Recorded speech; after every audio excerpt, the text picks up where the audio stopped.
Hey,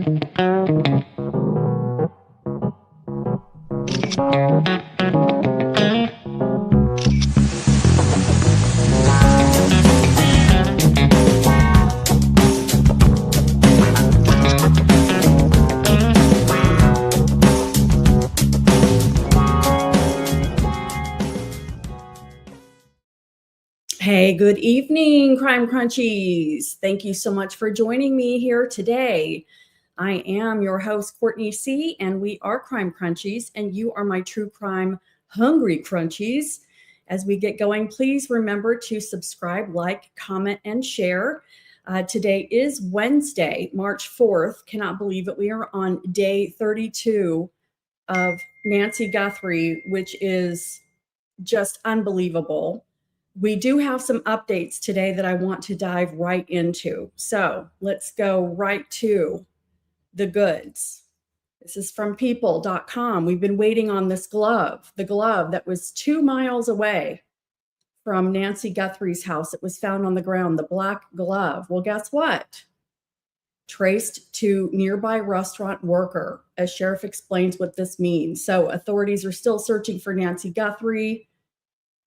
Let's take a peek at what the article has to say. I'm not surprised. I don't think anyone here is surprised. There are a ton. Oh, here's Zosha, the crime-fighting kitty. Bye, Zoshi. It's like she knows when I go live. I think everybody expected that it could be a nothing burger. Those black latex gloves are used by restaurant workers. So disappointing, but not surprising. So in mid-February, 2 weeks after Nancy Guthrie mysteriously vanished in the early morning hours, a glove was found 2 miles from her Tucson, Arizona home that looked similar to the ones a masked man was seen wearing on surveillance footage from her front porch. The glove was tested for DNA, with many hoping it would lead to clues as to who took the 84-year-old mother of Today Show co-host Savannah Guthrie and why. In an interview with local outlet KVOA, Pima County Sheriff Chris Nanos revealed that investigators were able to find a match to the DNA found on one of the gloves. There was some talk and discussion that it was police officers out in the field just discarding the gloves. That is so far from the truth. We knew that at the time. We believed wholeheartedly that those gloves belonged to a restaurant. And guess what? The owner of the glove we found working at a restaurant across the street. It has nothing to do with the case, Nano said. So after all of that, Glovegate has been solved. He also said that other gloves sent to a Florida lab could be different and DNA testing could take a while, the outlet reported. It's a challenge because we know we have DNA, but now we have to deal with that mixture and how we're going to separate it. And this quote is actually dealing with the biologic DNA evidence that was found within the home, and we're still waiting on that. The issue with the bio evidence is that it's a mixture of DNA, and the lab in Florida that is, I guess, fully capable and actually has a really good reputation cannot separate out to get an identity. And so they're going to have to go possibly with genetic geotesting. But as of right now, just in case you joined us, the big news today is that the black glove found 2 miles away from Nancy Guthrie's house has been traced to a nearby restaurant worker. So that glove turned out to be a nothing burger and very disappointing, but I think that and honestly, the DNA that was found inside the house, the biological evidence inside the house, that could be a nothing burger as well. I mean, we're just not sure. So kind of disappointing, but probably not too surprising, but that has to be the biggest update today is about the gloves. So some other information about some updates is apparently the Sheriff Nanos is now backtracking on the backpacking,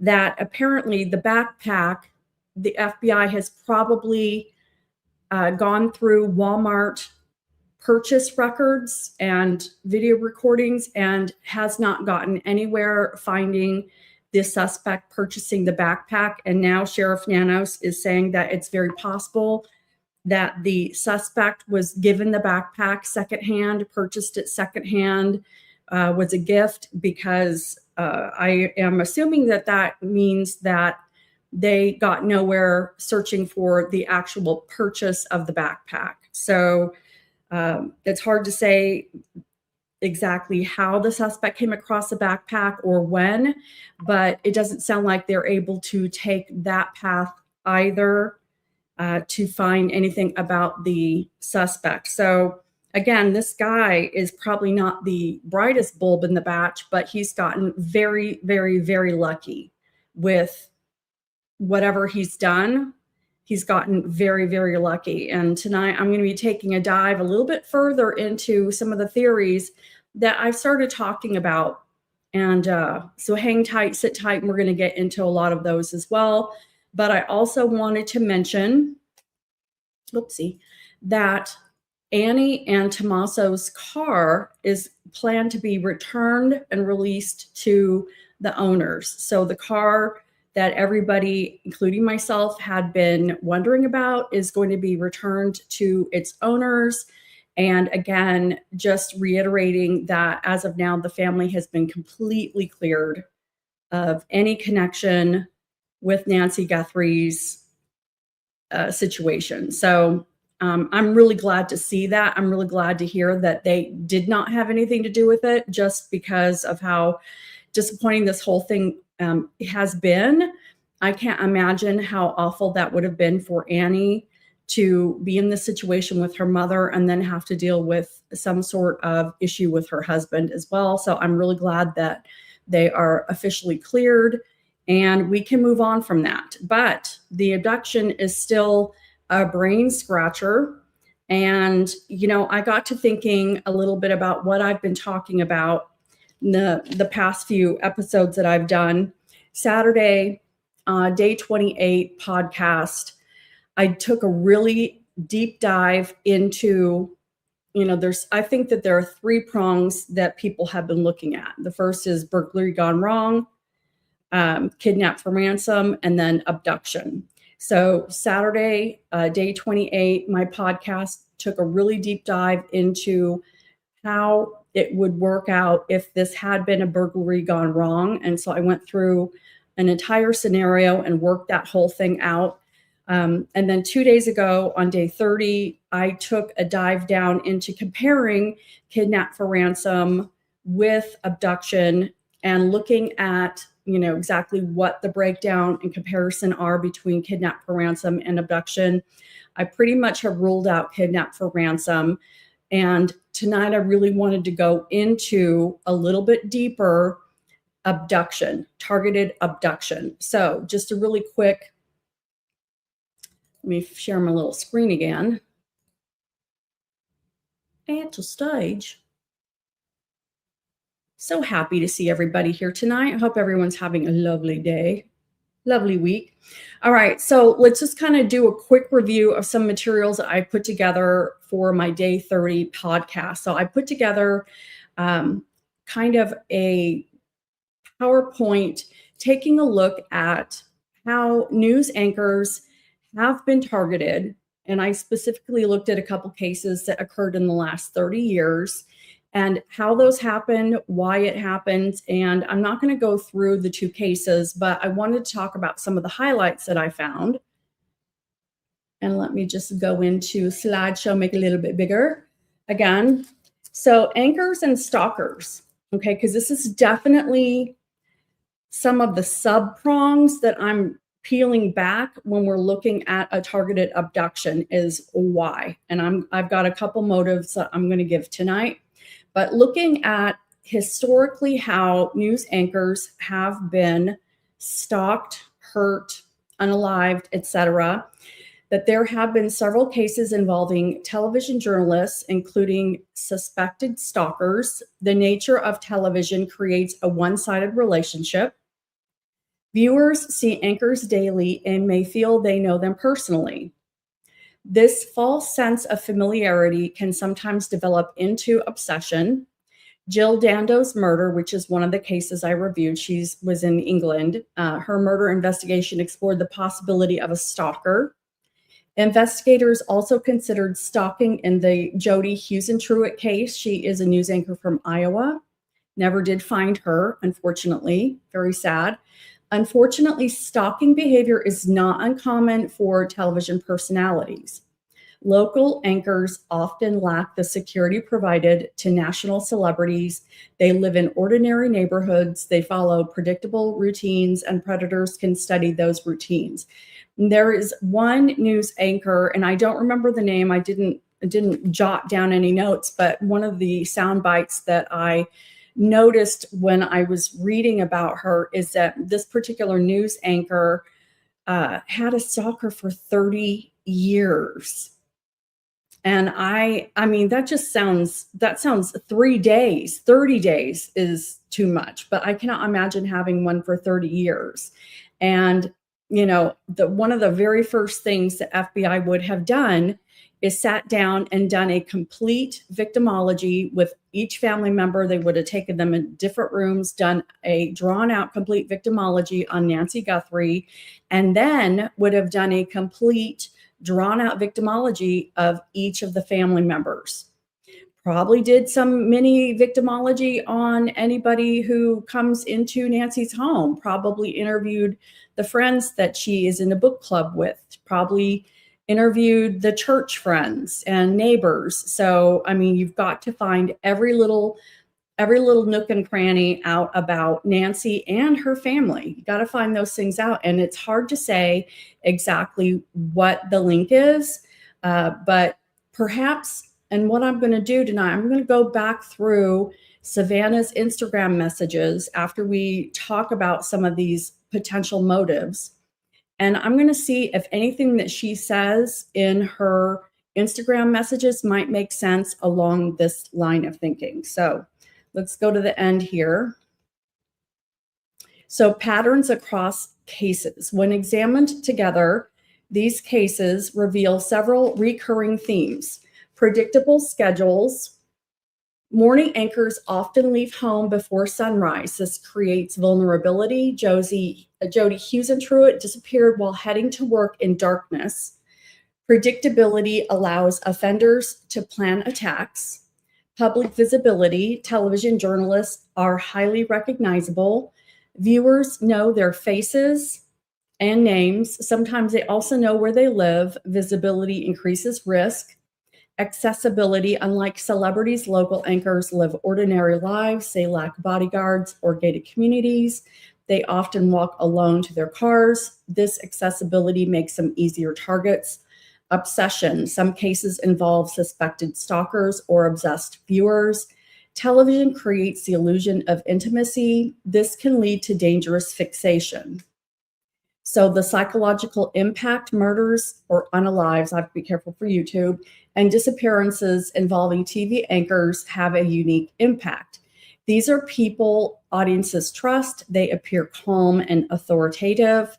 They help viewers understand frightening events. When anchors become victims, it disrupts that sense of stability. It reminds viewers that violence can reach anyone, even the person delivering the news.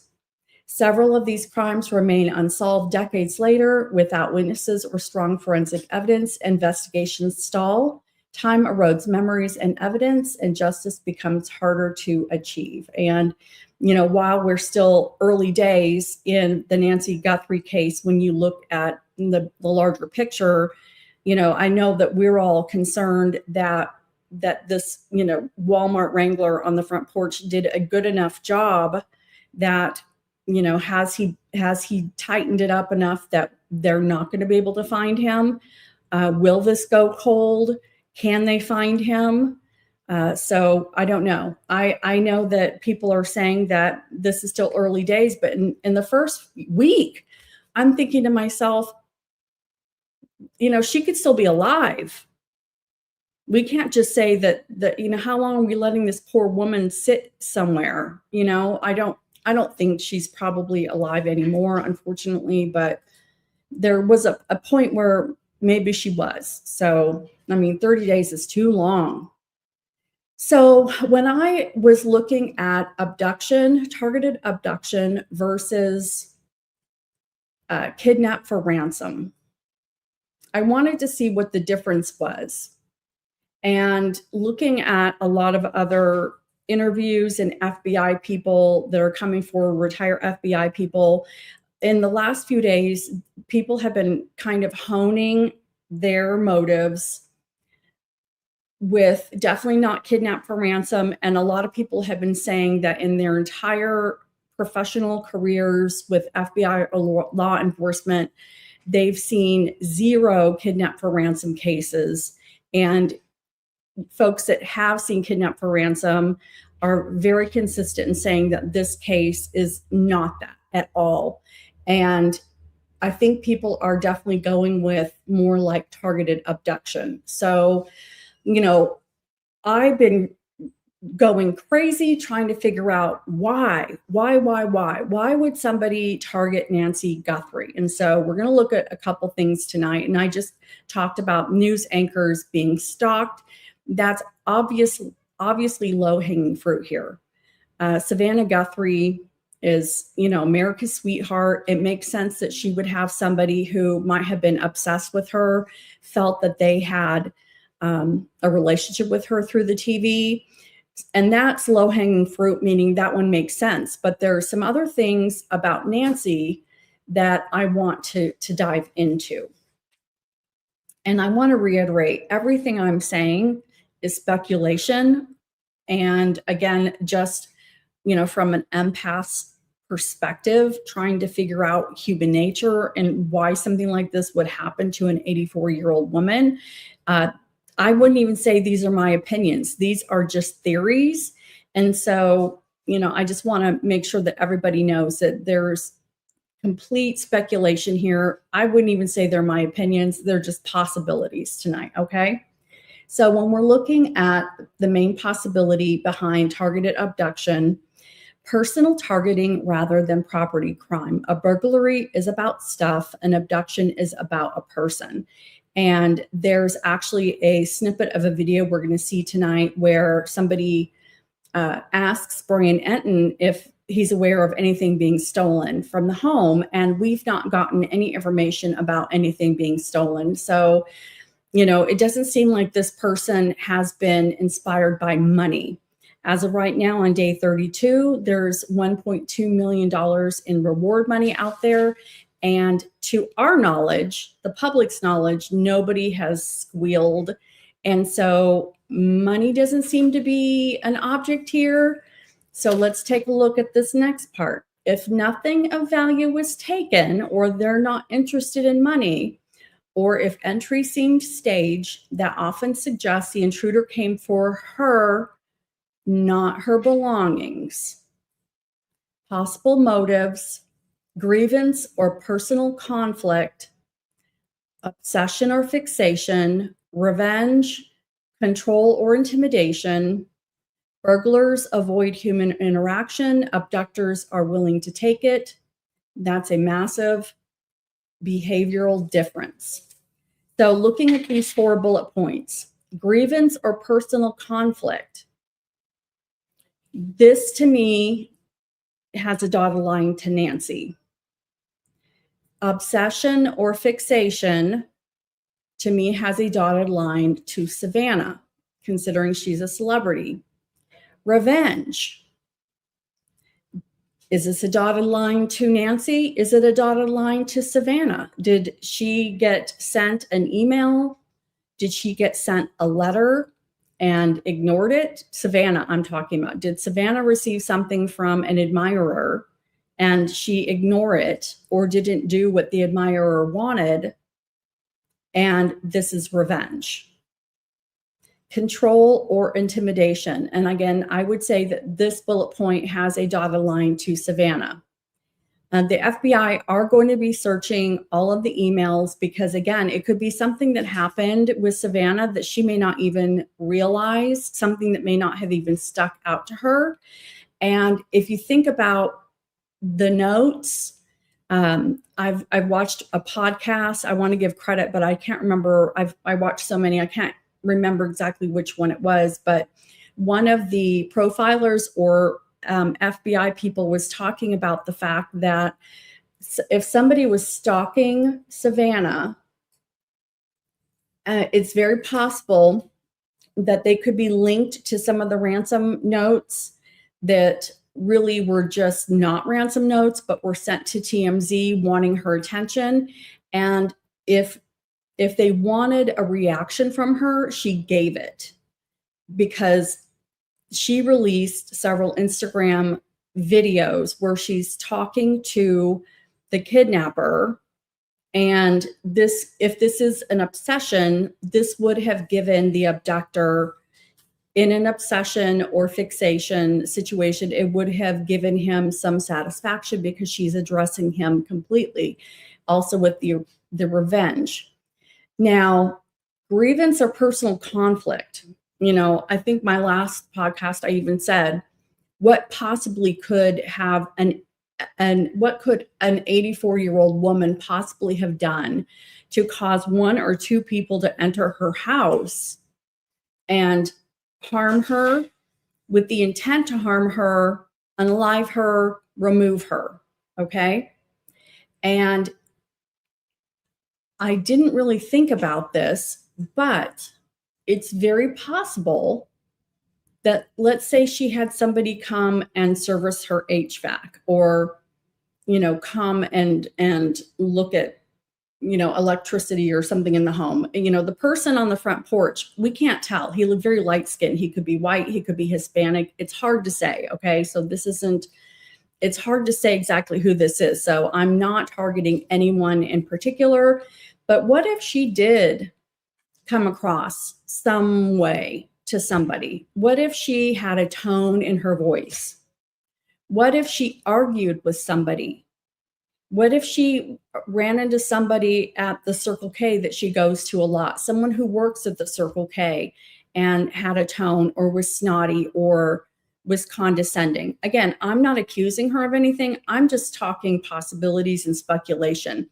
What if she by accident insulted somebody? Okay. Now, there are gangs in the Tucson area. I didn't do too much digging into this, but there are gangs. Could this be an initiation scenario where somebody, again, came across her and along their path, and this is an initiation for a gang? Did she hurt someone, upset someone with something that she said that she may not have even meant to? Okay. That's where a grievance or personal conflict could cause somebody to say, you know what? I'm going to get that old lady. I'm going to get her, and she's going to be sorry. And that is definitely a possibility for why somebody would go in, harm her, plan to remove her, and not leave a trace. It could be a revenge situation. You just don't know. Okay. I didn't think it was likely. It really didn't cross my mind. But 84-year-old, my mom, she stopped caring what people thought a long time ago. And she would say things that is like, oh my God, mother, stop. So it's hard to say, but I want to, thinking about that, if she did upset somebody by saying something, doing something, and this was revenge because of a conflict she had directly with somebody, or if this was obsession or fixation with Savannah, I want to go back and I want to take a look, thinking about those two things, being 32 days in with most likely a targeted abduction. I want to take a look at what Savannah said in her Instagrams and see if that tracks. So, and again, some of these video 1 and video 3 specifically look like they were written by a negotiation person. But let's just take a look at them, thinking along the lines of conflict or fixation. Okay, let's just take a peek.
Okay, so I'm going to stop it there. Just that kind of gives us an idea. So again, listening to some of the things that Savannah said, when we're considering that this could have been a conflict that Nancy had with somebody, the words that Annie and Savannah are saying kind of hits different when we're thinking about a targeted abduction for revenge or because of conflict. Annie says, we're only human. We're only human. Our mother is a kind and loving person. Does that have anything to do with, maybe she said something, or maybe she had a bad day, maybe she had a nasty comment, maybe Nancy wasn't her best on a particular day and upset somebody.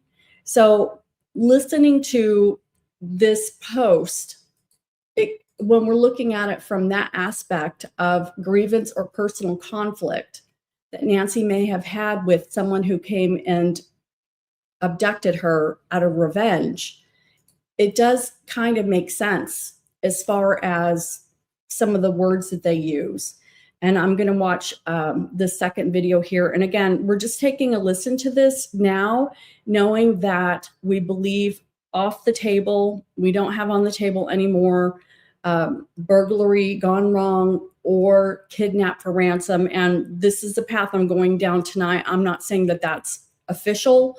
I'm just saying tonight I'm going down the path of taking a deeper dive into targeted abduction and how that could have happened. And did Nancy have a conflict? Did she say something that upset someone? Was she condescending to someone?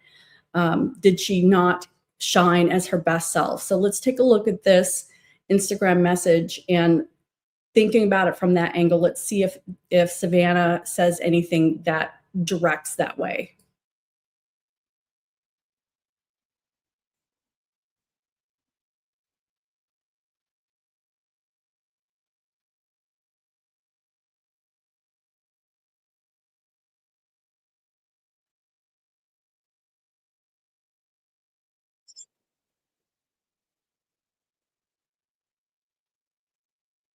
So when we're talking, Savannah's talking directly to the kidnapper.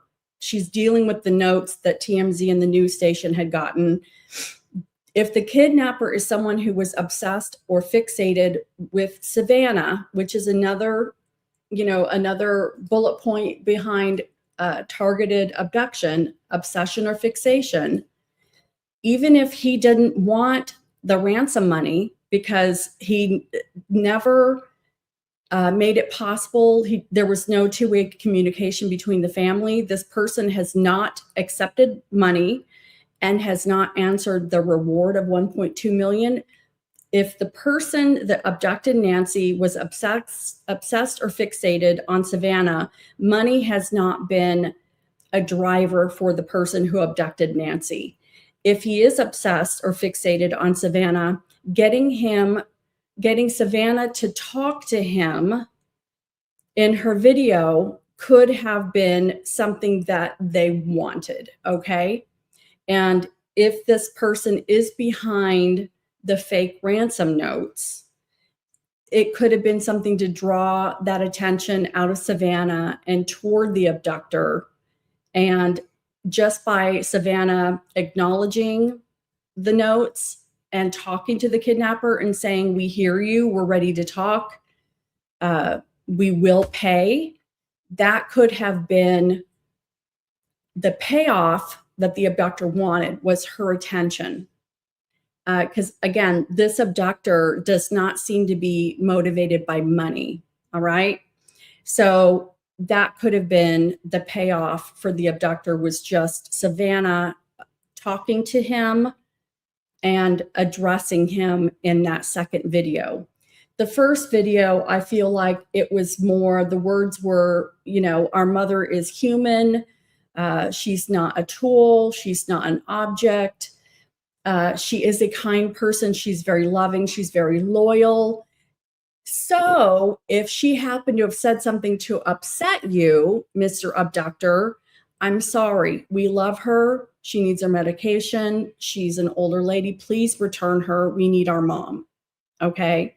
So I can see message 1 talking to the abductor, perhaps not coming out and apologizing if Nancy had a conflict with the abductor, causing the abductor to take her or hurt her. But, again, humanizing Nancy and just saying, we love her, we need her. We're all human. We all make mistakes. All right. Now let's take a look at one of these last messages here where Savannah is again talking to the abductor. And I think this one is, she's talking about it's not too late. And I think she talks about the money, but again, this person is not motivated by money.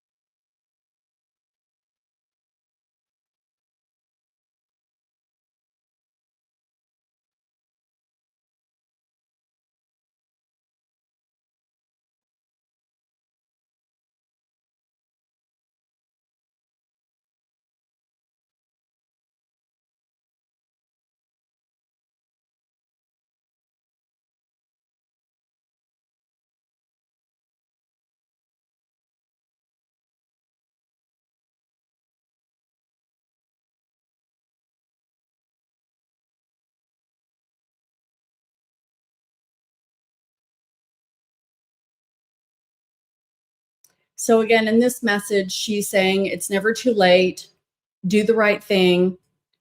She could be reaching out to somebody who had a conflict with Nancy, saying it's okay. Again, we're all just human.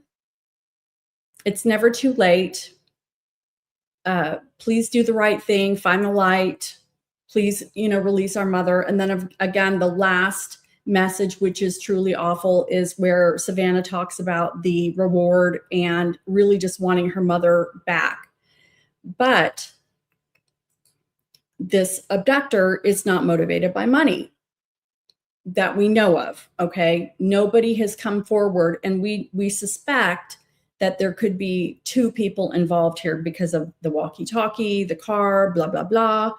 But talking to the mastermind behind taking Nancy, if there is more than one, if there was a conflict, if Nancy was condescending, rude, insulting to somebody, and they were the wrong person to mess with, then, and I just lost my train of thought. But okay, hold on. I'm coming back, guys. I'm coming back. If this person, let me come back here. If this person is in grievance, they may be so angry that they don't care. They're not going to return Nancy. I mean, they could have, if Nancy peeved someone off by whatever, again, I'm just saying, I'm going to say this throughout tonight. This is all speculation. It's not even my opinion. It's a theory. Okay. I'm brainstorming. I'm up at 3 a.m. every night thinking, what could it be? What could it be? What could it be? If she came across somebody, was rude, insulting, condescending, nasty, argumentative, and it was the wrong person that was not going to put up with her, then this person didn't steal her things, went in and took her away, and probably thought, you know what, old lady, you're done. You've mouthed off to the last person. You're done. He may not want to return her to Savannah. He is probably, if that person walked in and did that to an 84-year-old, this person has no remorse, has no moral compass, is unfeeling, and is not going to respond to Savannah's pleas because he probably just doesn't care and got rid of her because she pissed him off. Along that line, if it's someone who was obsessed or fixated with Savannah, then this person is not, again, motivated by money and got what he wanted because Savannah has posted 3 or 4 videos talking directly to them. And they may, at this point, if they're obsessed or fixated with Savannah, they may like this attention that she's giving to him, and he may not respond to drag this whole thing out. Again, these are theories, okay? Hey, Peggy. Good evening, Peggy Reynolds, 6778. Did they find a match? No, if you're just joining me, my very first story I started off tonight, unfortunately, the big glove DNA gate came back and matched a restaurant worker. Apparently, 2 miles down the road where the black latex glove was found is across the street from a restaurant, and the worker works at that nearby restaurant. So unfortunately, the glove was a nothing burger. They are still waiting for DNA. There's a DNA issue with the biological evidence that was pulled from the house because it's a combined sample, and the lab in Florida can't separate it out to get a lone result. So we're basically, it came to nothing, unfortunately. So tonight, what I'm doing is I'm going down deeper into the path of a targeted abduction and looking at potential motives of why a person might have taken Nancy, and how Savannah has possibly reacted to maybe some information that she and Annie and Tommaso have. And some of the other updates I started off with is the sheriff is now backtracking on the backpack.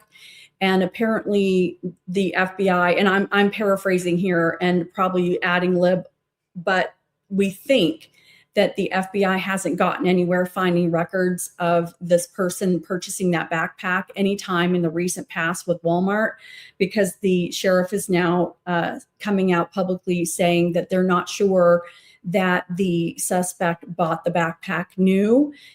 Perhaps they bought it secondhand, or perhaps it was given to Walmart Wrangler. There's also some speculation now, again, that there could have been a walkie-talkie in Walmart Wrangler's pocket. And I saw one brief segment the other day that somebody feels like there is a embroidered star on the jacket. I'm not sure what that could be, but again, anything that anybody might see this guy and go, okay, yeah, no, I know that guy. That's Mike or Bobby or whoever it is. So again, so what I wanted to do, being on day 32, is looking at this in a potential targeted abduction, is if we've got 2 reasons here, which I think are the 2 top motives of grievance or personal conflict. Somebody was upset by something Nancy did as treatment or said to them, or obsession or fixation with Savannah Guthrie. What could this person have done as a result of these 2, different tracks? And is there anything to glean in Savannah's Instagram posts, which, how, and the words that they chose to say? Is there a message to this person? Is there anything I can glean from their messages now, knowing that perhaps this was not ever a kidnap for ransom? Nobody has taken a dime of the ransom money, the $6 million in Bitcoin, or the 1.2 million in the reward. So this person is not 100%, 2000% not motivated by money. Okay, family has been cleared. Annie and Tommaso's car is being released back to them. So that is off the table. This is a person who came across Nancy, came across Savannah, and has acted out because of whatever they're going through. And anything I talk about tonight are possibilities, theories, speculation, not even my opinion. They're ideas of what could be. Okay. And I feel like we're down to grievance or personal conflicts. Nancy may have said something to somebody, and I'm sure she's a lovely woman. Again, I'm just guessing if she said something, she had a bad day and she mouthed off, was snotty, had an argument, was condescending, and somebody said, "Oh no, lady, you just mouthed off to the wrong person." If this person, and I don't know if they're white or Hispanic, or because we couldn't tell, so this has nothing to do with that, but if this person is in a group or a gang, is this an initiation? If she insulted the wrong person on the wrong day, they could just say, "Your days are done, lady." And that would have made somebody go in, get his buddy, two people, and go in and get this lady and take her out and plan to never return her because, again, they don't care. She just hit the wrong person, not physically, but verbally. Okay. And the obsession or fixation, if somebody's fixated on Savannah and money isn't a motivator, which we know it isn't, then this person may have gotten their emotional payoff by having Savannah talk directly to him, plea and beg to this person. That may be what is getting this person off, is her attention. And if he has Nancy, if the stalker has Nancy, whether she's alive or not, he may be drawing this out because she's continuing to pay attention to him or them. Savannah's continuing to pay attention. So there's no point in letting Savannah know where her mother is because his well is getting filled by her attention and her need, begging. She's begging him. So going through those two, I mean, does anybody have any thoughts on that? And again, I'm not saying that these are exact things. It could still turn out to be kidnapped for ransom. It could still be burglary gone wrong. But I'm thinking this targeted abduction fits this scenario that I'm giving. And again, if you haven't watched my day 28 podcast that I did last Saturday, I go deep down into burglary gone wrong.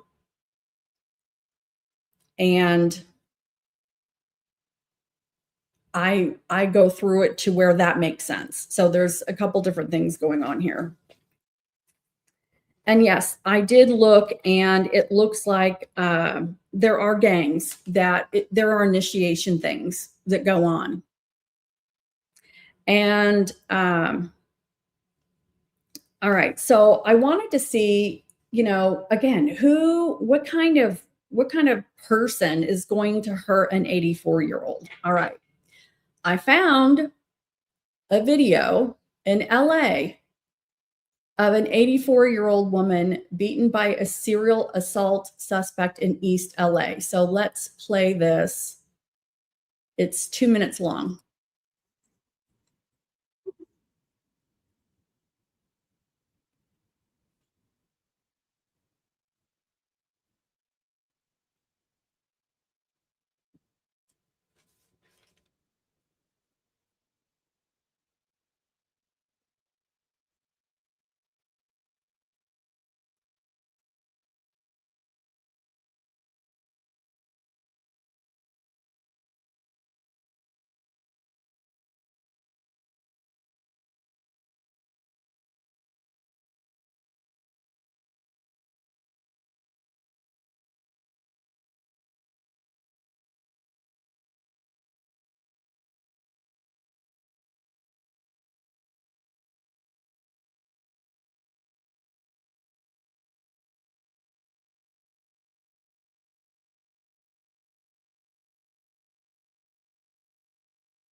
All right. So sorry. And I have a kiddo who's home today, so he's my little baby dude. All right. So I have a question here. Beth Peppers Coates. Hello, Beth. Is there a state or national park near Nancy's house? So Nancy lives in a very, very rural area, and she's on homes that are on, 1 to 2 acres. There's no fences. It's all desert fauna and flora. And they're an hour from the Mexico border. So I don't know if there's a park nearby, a large park, but they're near the desert. I mean, they could put her anywhere. There's, just an endless array of places to put her. So thank you for your question, but it's I would say that they could just put her anywhere. So okay, so I've and this is actually from 2 years ago. The segment that I just played is an assault on an 84-year-old woman in LA, but there are profilers who talk about older women getting abused, and it happens. And apparently these profilers say that it's very typical that if an 84-year-old or a woman in her 80s is attacked, that it's typically a younger person. So that actually tracks. So, and it could be an essay. It could be that type of an assault as well. And it's very common for women to have that happen to them. So let's take a look at this clip from News Nation. We've got Brian Enton, who is the hero we didn't know we needed. And also we've got this FBI expert who is a host of Body Bags. And he's going to talk about older women and abuse. So let me get this back on here. Thought this was kind of interesting. My sound on.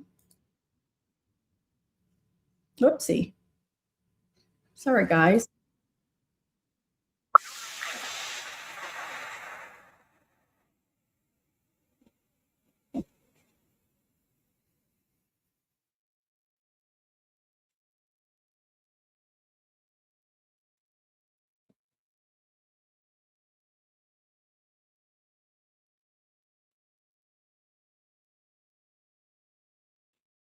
Okay, so these guys that Brian Enton is talking about, these are people who showed up, I believe, yesterday at Nancy's house. The house has been turned back over to the family.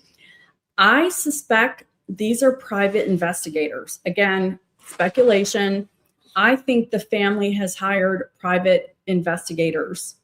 That's exactly what I would do. I would say, okay, Sheriff, you've screwed this up. And we're going to take a look at a segment on the sheriff as well.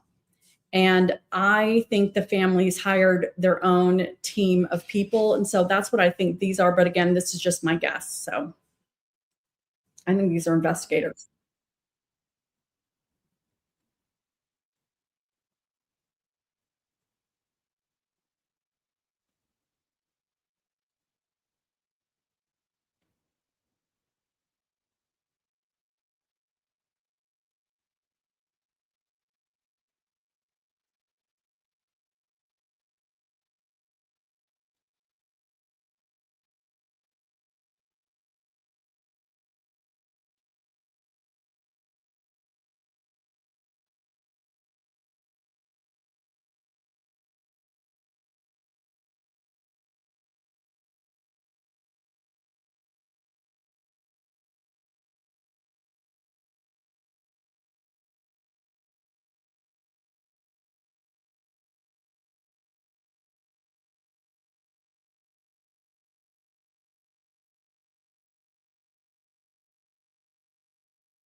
So I disagree. I don't think this has anything to do with money or theft. He did mention gang related. That is a road I'm kind of going down in my mind. Okay.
Nah. Yeah, so that makes sense. But no, elder abuse is actually people, younger men are profiled to if somebody's going to attack an older woman like this, it's typically a younger man, and I I think it could probably definitely be a gang related. I also wanted to include this article, this segment, because this is a person who works for Cellbrite, and she worked on the Brian Koberger situation. I'm trying to find her name here because Heather Barnhart, Senior Director of Forensic Research at Cellbrite, feels not all hope is lost when it comes to finding Nancy's kidnappers. And so what's cool about Heather is the fact that, let me stop this, is the fact that she was able to get into Brian Koberger's phone even after I think he tried to wipe his phone or do something. And so she was able to come back with some information from his phone. And I thought that because she's such an expert, it'd be cool to hear what she has to say. So let me just play this.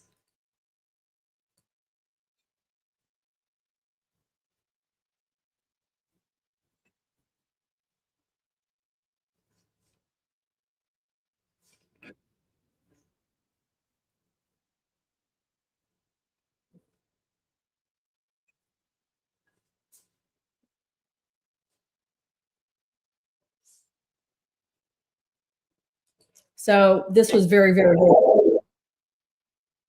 Um, so super short. I wish it was a little bit longer. But what she's saying is, as far as the cell phone, we know that Walmart Wrangler did a recon mission around January 11th, and it's very possible that if he drove by the house prior to that without getting out of his car, that it's possible he could have his phone and made a mistake prior to the recon mission where he was suited up and we saw him on the camera without the backpack, but he had the ski mask on. So it's very possible that he had driven by the house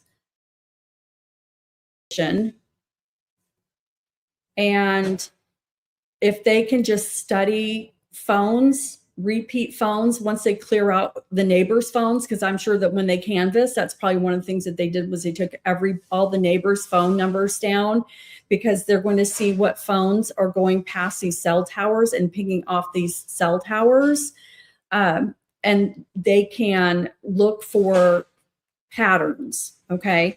And once they take out the neighbors' cell phones, the family cell phones, it's a lot of work. But once they narrow it down, they may be able to see a phone number that doesn't match anybody who should be there. And if they see it in the area off that cell tower more than once, that is a good person to go after. And it's very possible that while the perp got it right twice on January 11th and February 1st, it's very possible he didn't get it right prior to January 11th.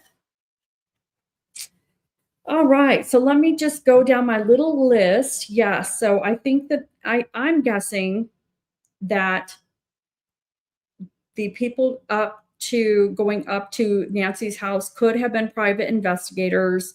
The profiler has mentioned that, again, a younger person, a younger male can go after an 80-year-old woman. And also the profilers have mentioned that the person who has done this abduction, regardless of the motive, is somebody whose routine drastically changed after this event. Because, think about it. Whoever did this, they are under a microscope. They know that everybody's looking for them. Everybody's looking for them. And so are they not leaving the house? Have they stopped going to work? Have they been acting paranoid? Just usually there's a change after something like this gets executed.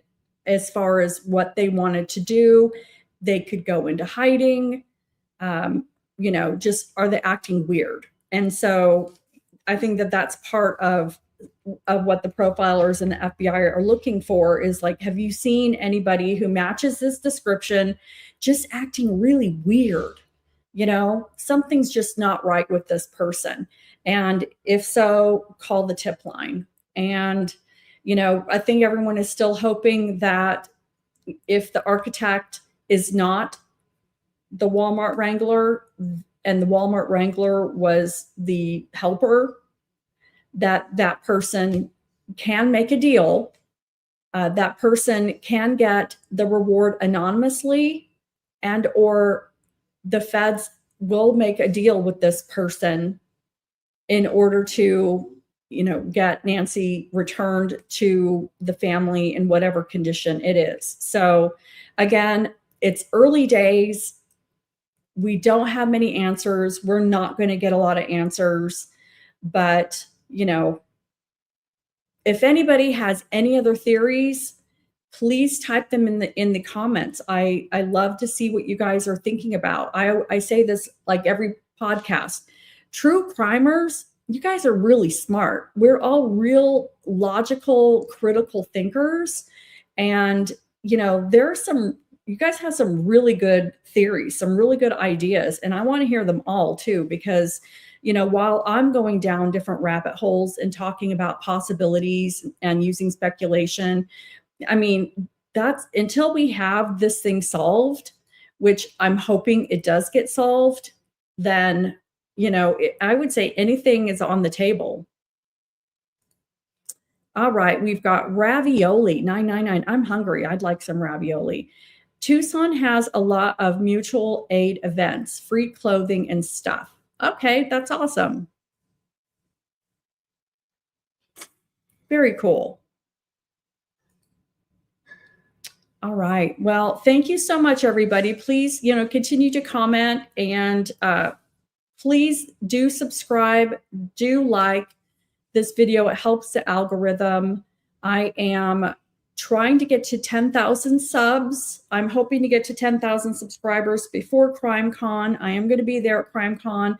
Let me know if you're going to be there. I am wanting to meet some folks for sure in the flesh, but please subscribe. Again, I'm going for a goal of 10,000 subscribers. Our channel is growing really fast. I am loving this. Crime Crunchies.